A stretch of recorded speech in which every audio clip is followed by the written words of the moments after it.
everybody, welcome to Jacob's Quest, and today we got a brand new trailer for the Fantastic Four. And yeah, it's been all over the internet. Everyone's really excited about it. And I've managed to not spoil myself yet, so let's go ahead and check it out. Here we go. Wow, folks, we all know the story. Ted Gilbert Four brave Show. astronauts head up into space and come back forever changed. This car? Our city, I like our planet owe a debt to these intrepid the vibes souls. of this. And while we can never repay them, we can certainly celebrate them. Thank you, Fantastic Four. Thank you. Thank you, Fantastic Four! Please welcome the Fantastic Four. I like how it really feels like, you know, the love of this group, you know. How's that sauce looking? Okay. That is fantastic. You're late. What do you mean? What do you mean? What do I mean? You're late for dinner. Yes, we are. You late? I just said that. Are you pregnant? What? You're gonna be the best mom in the world. And you are gonna be the best dad. Just kidding. You are out of your depth. We are gonna be the best uncles ever. We can do this. Nothing's going to change. She's actually got some lines in this one. Some dialogue. Oh, everything's about to change. Are you the protectors of this world? That looks really cool. Yes, we are. Your planet is now marked for death. Gonna get another chase. It's my fault. I stretched the bounds of space. And they hurt.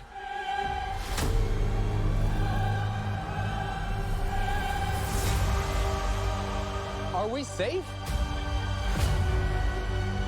I don't know. I wonder why they have to go back to space. Like, what? Not enough time. What's the plan? I'm not giving up. We will face this together. Look at their uniforms. We will fight it together. As a family.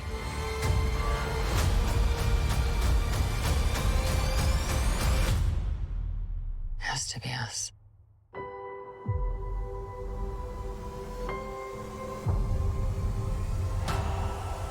There you go. Stretch power. We will protect you.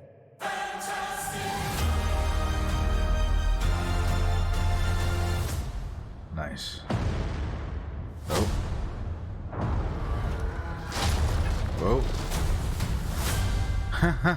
There's Galactus. Okay.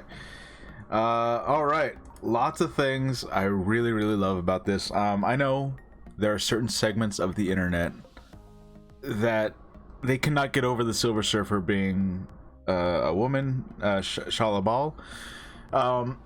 So about that, there are some rumors that have happened a while back with Lakeith Stanfield being the Silver Surfer. Certain posts that were made and then suddenly deleted. All I'm gonna say, and I kind of alluded to this on Instagram, I think. All I'm gonna say is that I think there's a narrative reason why they chose Shala Bal for the Silver Surfer of the Fantastic Four universe, especially because we know that that universe is not 616. That's a different universe. So I think there's like a very specific reason narratively why they're like, oh, the Silver Surfer is gonna be a woman in this one, and it might not be a woman in other universes. Cough, cough, cough. Anyways, so let's talk about what we can see here. Let's see. So first, I love the vibes. I like the box carts, just all this old timey vibes. Here, can we up the quality on this? It's at 720 for some reason. Here, can we? Here we go. Anyways, so I just love the look of everything. It's, you know, obviously retro futuristic 60s vibe, right? One thing I'm a little unclear about, because this takes place in a different universe, is it actually supposed to still be the 1960s, or is this modern day, but in this universe everything still looks like the 1960s? Do you know what I mean? Like, so which is it? I'm just curious about that. Like, if all this is just because that's the way everything looks in this universe. But either way, I do really appreciate that the crew, they're celebrities, you know, and they're beloved by the public, and that's just kind of the way it's supposed to be, right? And it's really cool being able to see that, because it feels like, you know, you have the X-Men who are hated for bigotry reasons. You have the Avengers who are hated by certain groups because of all the collateral damage they cause. So it's nice to have, like, the Fantastic Four. Everyone loves the Fantastic Four. They are heroes, kids cheer for them, and they have their toys and all that stuff, right? Like, it's kind of cool to, like, actually be able to see that with a group for once. I'm assuming it's all gonna go terribly wrong at some point, but that's pretty cool. Also, we get a pretty good look of, like, the street here. You see some, like, holograms and, like, some, like, spinning neon signs, and just a pretty great shot of Silver Surfer here. So here we go. Let's see. So this seems to be right after their television appearance. You see the Fantastic car there. It looks really cool. I know that at one of the, I don't remember if it was like last year's Comic-Con or one of those, they showed it flying over the crowd. So it flies. She looks good. She looks really good. You know, I mean, like, what the Silver Surfer should look like, I suppose, right? Like, she's all metallic-y, kind of, it's a Silver Surfer. She's got the long hair. I think the long hair works. And we get another chase between her and Johnny, which, you know, obviously the second Fantastic Four movie of the early 2000s, Rise of the Silver Surfer. Very good chase scene in that movie, actually. So kind of a callback to that.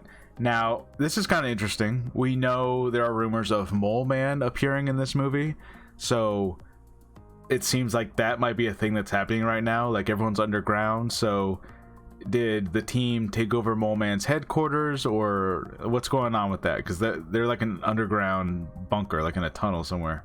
And the crew is going back into space, and this is where, like, there's a lot of the story I feel like we don't know, because the classic story goes, you know, Fantastic Four go into space, get their powers, come back. And then later on, Silver Surfer shows up, says, hey, Galactus is coming, and then they have to find a way to defeat Galactus, right? Usually it's like the ultimate nullifier, and they make a deal with Galactus to never come back. But for some reason, they're going to space again. And this is where I'm very interested as to what exactly is happening. I like all this technology. Now, this also... this, I don't know about you guys, but this looks like Earth to me. Here, let's go back on that. Yeah, this looks like the planet Earth is being destroyed. Is this a different planet Earth? Is this one that they're arriving to? This looks like Earth to me, guys. You see over, like, in the corners over there? So, I don't know. I think what a lot of people are expecting to happen is that this planet Earth gets destroyed, and it kind of leads into Doomsday and Secret Wars and all that stuff. And I actually think what's going to end up happening is that Galactus destroying this Earth actually prevents it from starting an incursion event with a different Earth. You know what I mean? I feel that this is my theory. I posted this online earlier as well. I feel like what's going to end up happening is that our Reed Richards here has already made contact with the Council of Reeds, the multiverse variants of himself, right? And I think what's going to end up happening is that he asks for help to stop Galactus from destroying his Earth. But the other Reeds refuse or betray him or whatever, because his Earth is about to start an incursion event. You know, like something gets misaligned in the multiverse, two Earths almost collide, and one of them has to be destroyed, or they'll both be destroyed. And so his Earth ends up basically being the sacrificial lamb, where they're like, no, we're going to let your Earth be destroyed by Galactus because it's about to collide into this other Earth, and one of you has to go. So there you go. And that's, you know, that's kind of how it goes in the comics. Time runs out, like, or whatever, like just incursion events, Earth's being destroyed. And I feel like they're going to tie all that in together. And I feel like what we're seeing here is actually part of that. So this is either their Earth, or it's a past Earth that Galactus destroyed, or something to do with, you know, something to do with all the incursion events happening. I feel like it's all very related to each other. Also, sorry, I like seeing these, like, look, there's, you know, I'm gonna go watch the new Rockstar's breakdown of this later, but there's just so much going on here. Like, is that a robot right there? Do you see that? In the bottom right, the green thing moving past the screen, there's like some robot. So there's, oh yeah, there's a blue one in the background too, actually, way back there. So there's just like robots hanging out. Like, you know, they have Herbie, so I guess just everyone else just kind of has some robots every once in a while. So this is a very interesting world. This is a cool shot of Silver Surfer. And again, it just, I feel a lot of the, you know, this is just going to be a whole new world, and everyone loves the Fantastic Four, and they've been an established thing, and it just, I don't know, I feel like I'm really, really going to dig this one. Especially just because there's like this sense of doom, you know, no pun intended, over the whole thing, because it doesn't feel like this is meant to last. You know, this feels like a utopian kind of Earth where everything's great and the heroes are great and everything's going right, and then everything goes horribly wrong here at the end. And of course we have Galactus giant footsteps walking through the city. I've heard some people complain that Galactus is not, you know, he's not towering over the planet where he can like hold it in his hand as he is sometimes depicted to be able to, you know, be that massive. I prefer him being able to actually walk around on the Earth, if only because when you think about like your characters needing to be able to walk up and interact with this guy or fight him or try to actually do anything against him, you know, like he needs to still be manageable. Like here he's, you know, he's like what, Godzilla, right? And I think that's, Godzilla is at least manageable. Like, you know, if you're a superhero, you can try to fight Godzilla. It probably won't go well, but you can still try, you know. But he's not the Celestials like in Eternals. The Celestials were like, you know, they could literally hold the planet in their hands kind of size, right? And I do feel like this helps differentiate him from those guys, because you also have to think about like your general audiences, right? If they see Galactus with his helmet on and his mask on and he's towering over a planet holding it in his hand, right? A lot of people might think back to the Eternals and they're going to be like, wait, is he like the giant guys from that movie?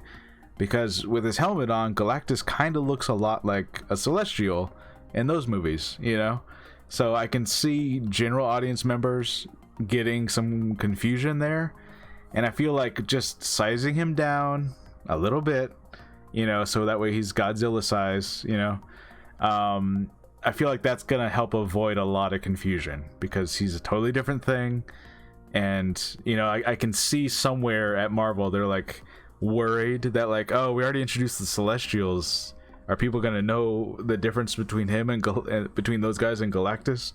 And I feel like this is going to help a lot, like with the difference of that. So anyways, I'm not bothered by the size difference. I'm not bothered by the female Silver Surfer because I'm pretty sure there's a reason for that one, narratively speaking. Any case, let me know what you guys think about the Fantastic Four First Steps. I'm pretty excited about this one. It's definitely like, it's right up there with Superman. Like this movie and Superman, they're like neck and neck right now as far as like my excitement for movies this year. I don't know which one's gonna win out, you know, like it could go either way right now. So pretty cool, pretty good trailer. Let me know what you guys think, and I'll see you guys later. Bye.